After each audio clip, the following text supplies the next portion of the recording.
but abstinence. Yeah. The idea of, and it's not something you do, it's a space that you inhabit, so to speak. Yeah. And because if life had brought me to a position, because I don't think the head differentiates between street drugs and prescribed drugs. Yeah. You get it from a drug dealer or a doctor. It doesn't see any difference. And sometimes when life brings us to a point where we need the help to relieve us of pain, we're given stuff. Yeah. And then sometimes that given stuff wakes up the sleeping dog. Yeah. And a lot of people that I know now don't go out on drinking, they go out on pain medicine. And then it leads to drinking and everything else. And this is what happens because a lot of what we're up against in recovery is what things lead to. Yeah, it's not just because we think we go, let's say, to Pismo, but it leads to going to Paso Robles. Yeah. And it's confusing. But if you look at the pattern about community, it isn't confusing. Yeah. Because in a lot of cases, one thing leads to another.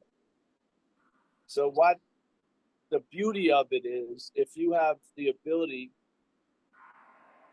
this is why it was sometimes weird when people would drink non-alcoholic beer and stuff. It would be like shooting up non-addictive heroin, The ritual was still there, but I think this is just playing with fire in a lot of cases. So the idea of abstinence, it says it, abstinence is the key, really. Yeah, so, yeah. And of course, like this woman I was with for my first year of sobriety, after 20 years, she went out. And one of the biggest deterrents was pride. Yeah. She didn't want to tell the truth about what was going on because she had 20 years and she had written a book on codependency. And she was a very, she stood out in the community of recovery. And, pride kills us in some respects because,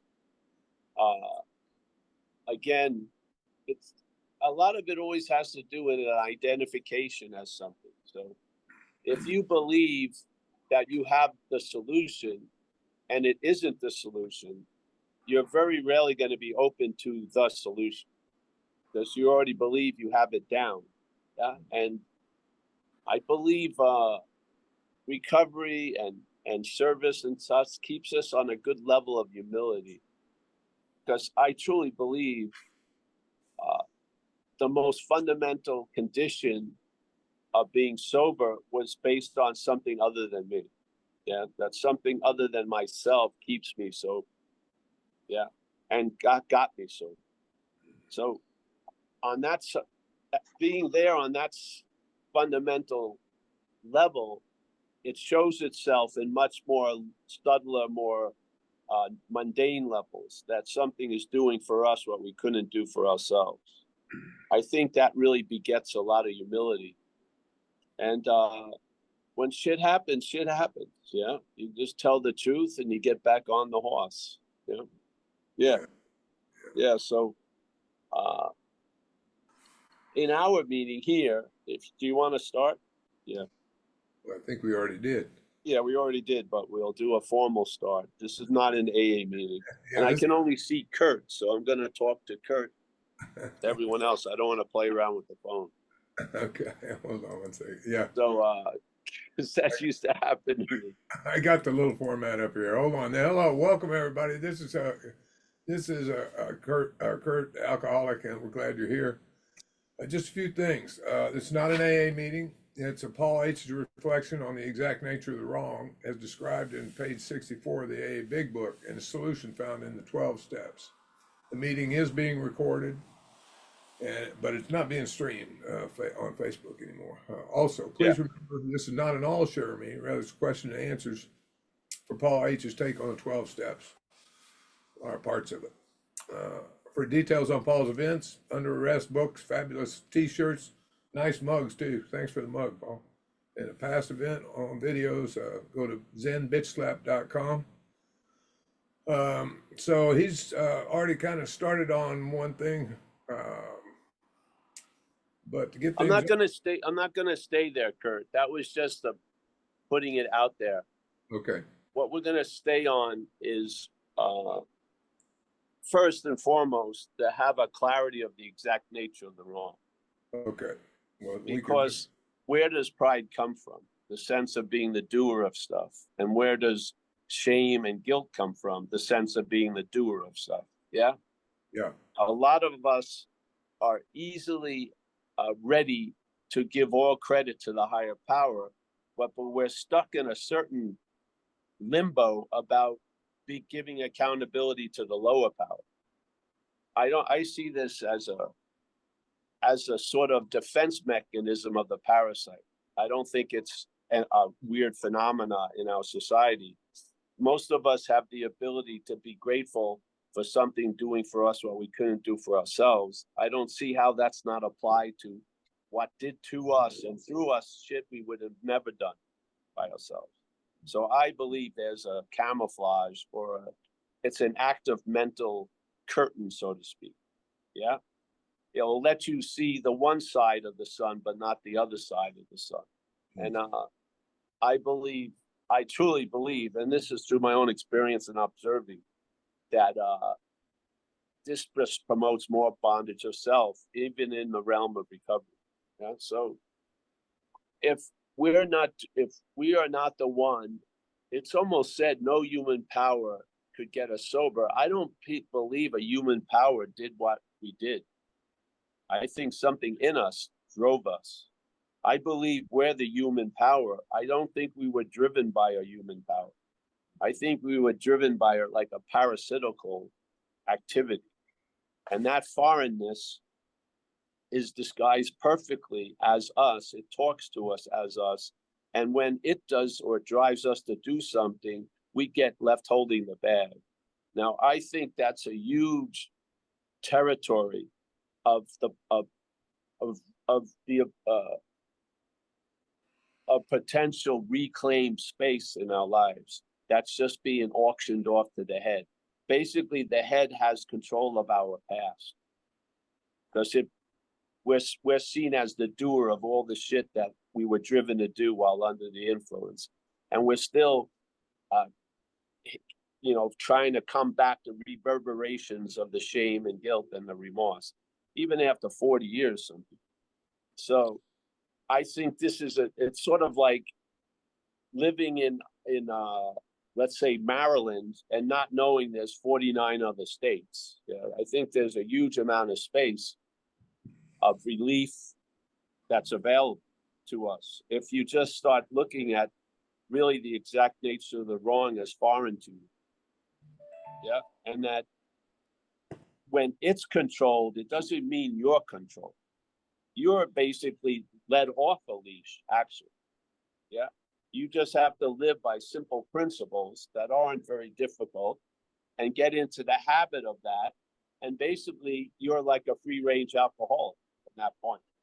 Yeah, you've got a lot of space, and you're not dictated by the past, and you're not dictated by a forecast of the future coming from the head.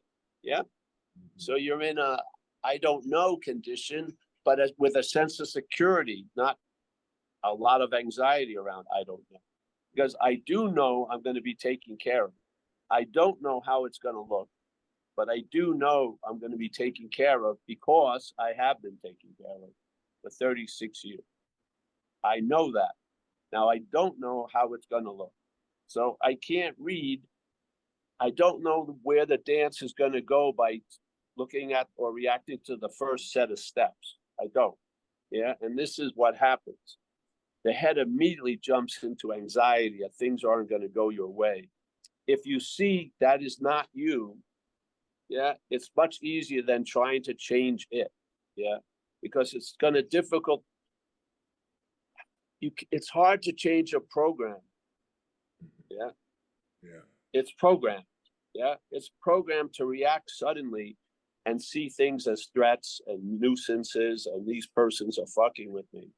And then we're left to the point of trying to undo that. Why not see we're not that? Because I don't think we're quick enough to undo it. I don't. Yeah, I don't. So it's almost as if we didn't know we were in a tattoo parlor. We realize we're in the tattoo parlor. He's already put the ink in. So now we're trying to erase the ink and shit like that. That's a losing position, I feel. Yeah. Yeah. So see what, what has defeated us as foreign to us, then the possibility of being free from it is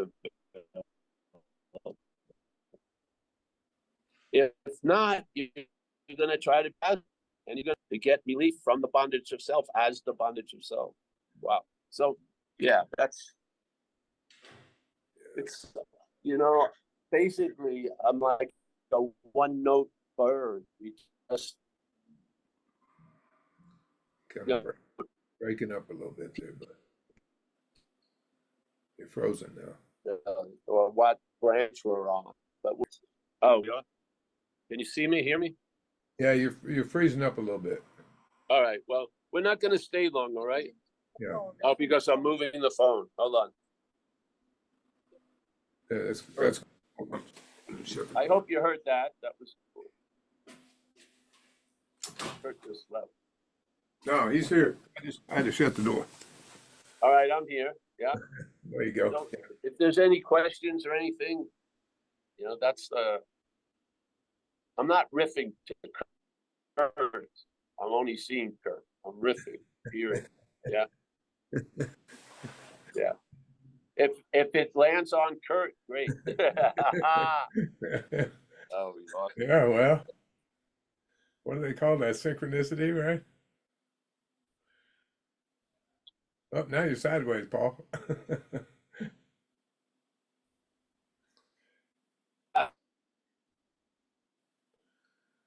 That's exactly. It's a very. You're breaking up again.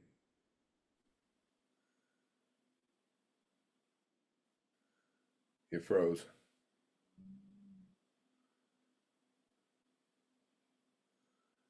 We might lose him today.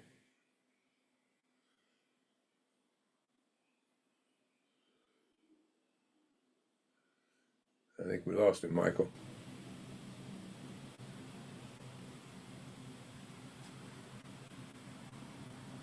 It happened.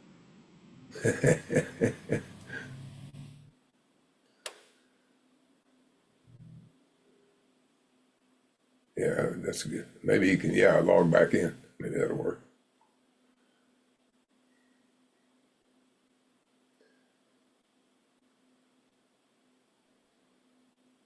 Yeah. Bear with us, you guys.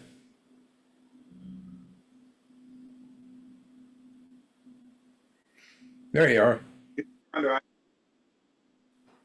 You're muted, Paul.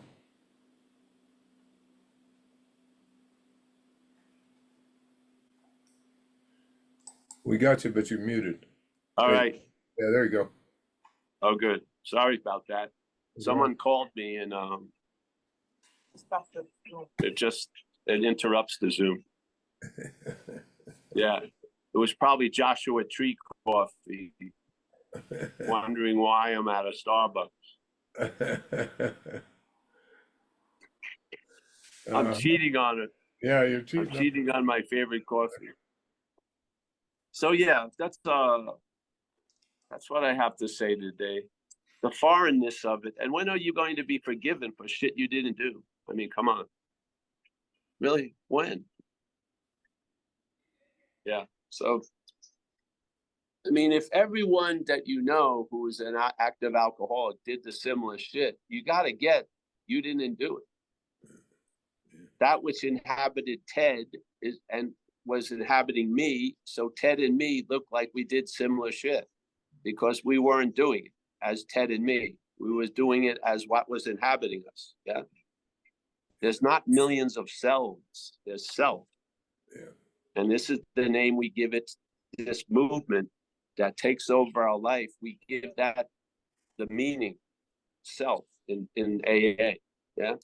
Self is what has defeated us. Self has done this. Self is gonna do this. Yeah.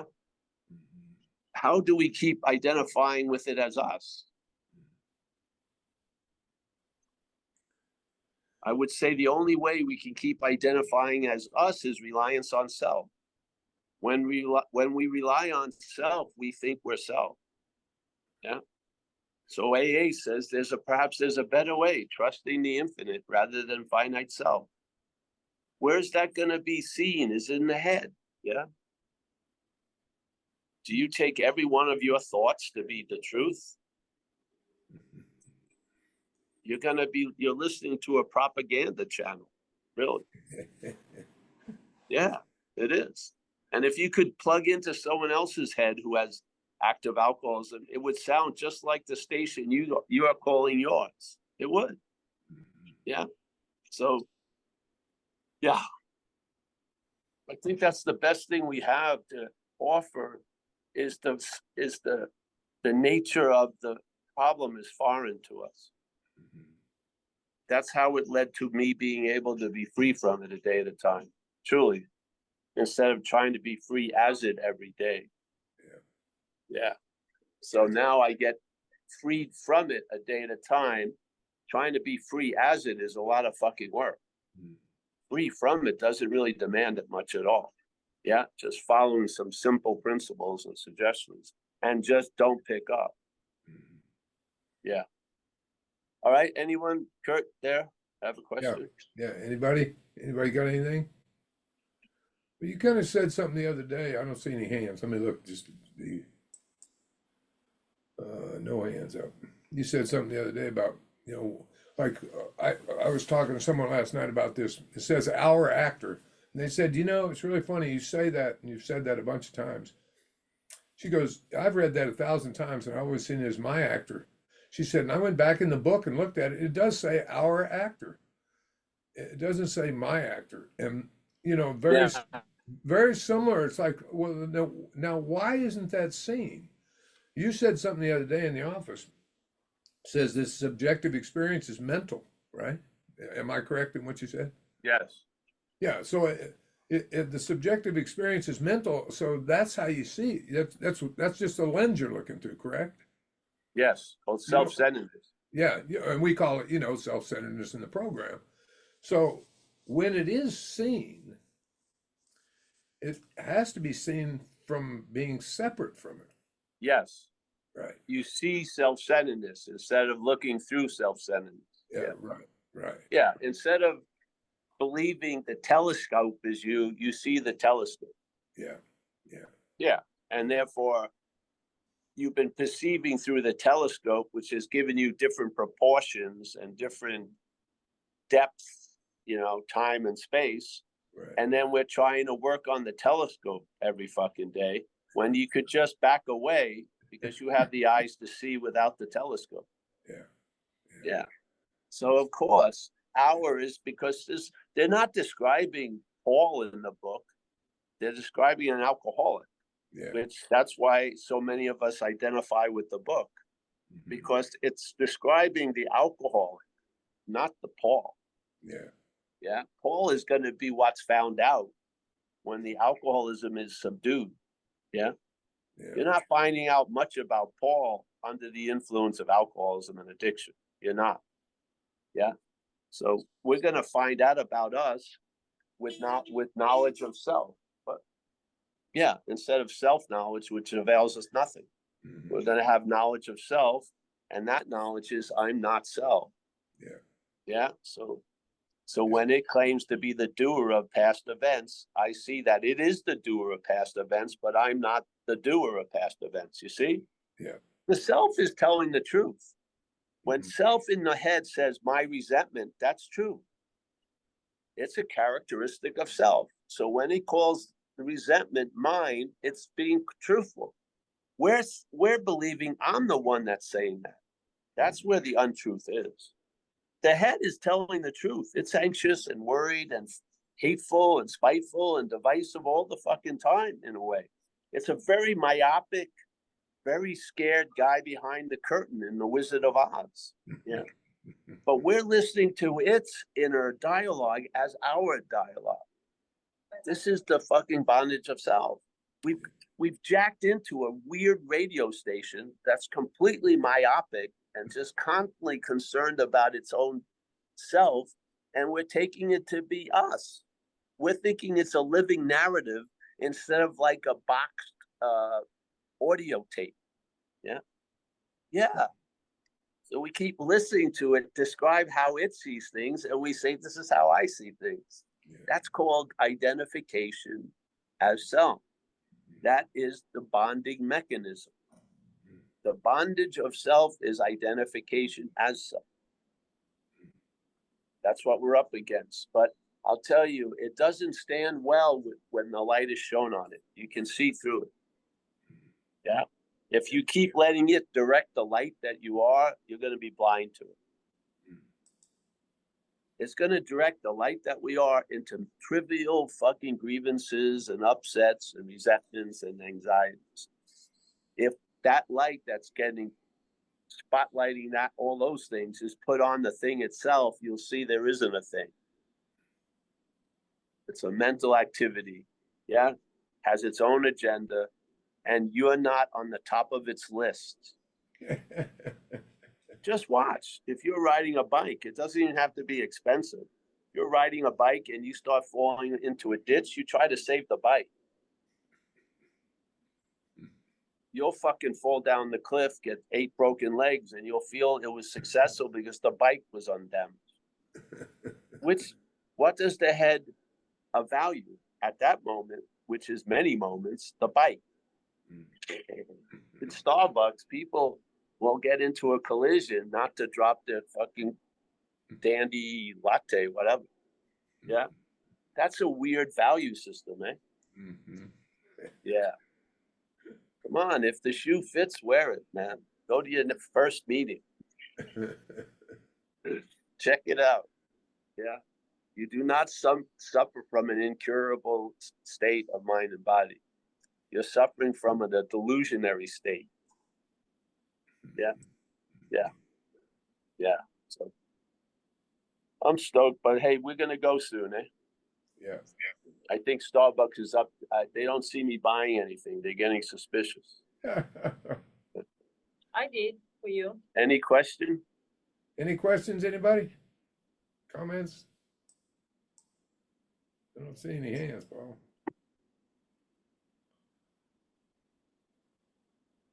No? Nope. Don't see Well, then let's say goodbye. I can only say goodbye to Kurt, but Kurt will send it to everyone else because I'm afraid to hit anything here on the phone. Yeah, I better not touch it. Hey, yeah. Thank you, everyone. And thank you for allowing me to keep my weekly commitment. I showed up at every meeting while traveling. That's very cool. Because truly, I have a lot of disposition that you allow me to show up in gives the action figure a purpose that's very healthy for it. Yeah. Yeah. And therefore, I find most action figures need a purpose to respond better. Yeah. And if the 12th step isn't enough purpose for you, I would reread the 12th step, you know? Practice these principles in all our affairs. If you can't do that, limit your affairs and be there to help people achieve sobriety. Yeah? Yeah. Well said. And to me, what does sobriety look to me? It looks to me like freedom from the bondage of self. True. Yeah? So we're all in this together. Yeah? Yeah. Yep. So we'll be here on Saturday. We'll be home. We're going to go home, I think, today. Yeah, today. Yeah. And thank you. And thank you, Kurt. Yeah, you're welcome. For it. And I enjoy that. I hope you use that mug we left. Yeah, I will. I will. I'll put it to use. Oh, very good. Yes, sir. All right. And everyone else, I saw Dana and everyone. Thank you so much for it's a privilege to be of service. Yes. Very cool. Yes. Thank you. Mm-hmm. Bye-bye, Kurt. All right, Safe travels, Thanks, Paul. Paul. Yes, thank Safe you. travels.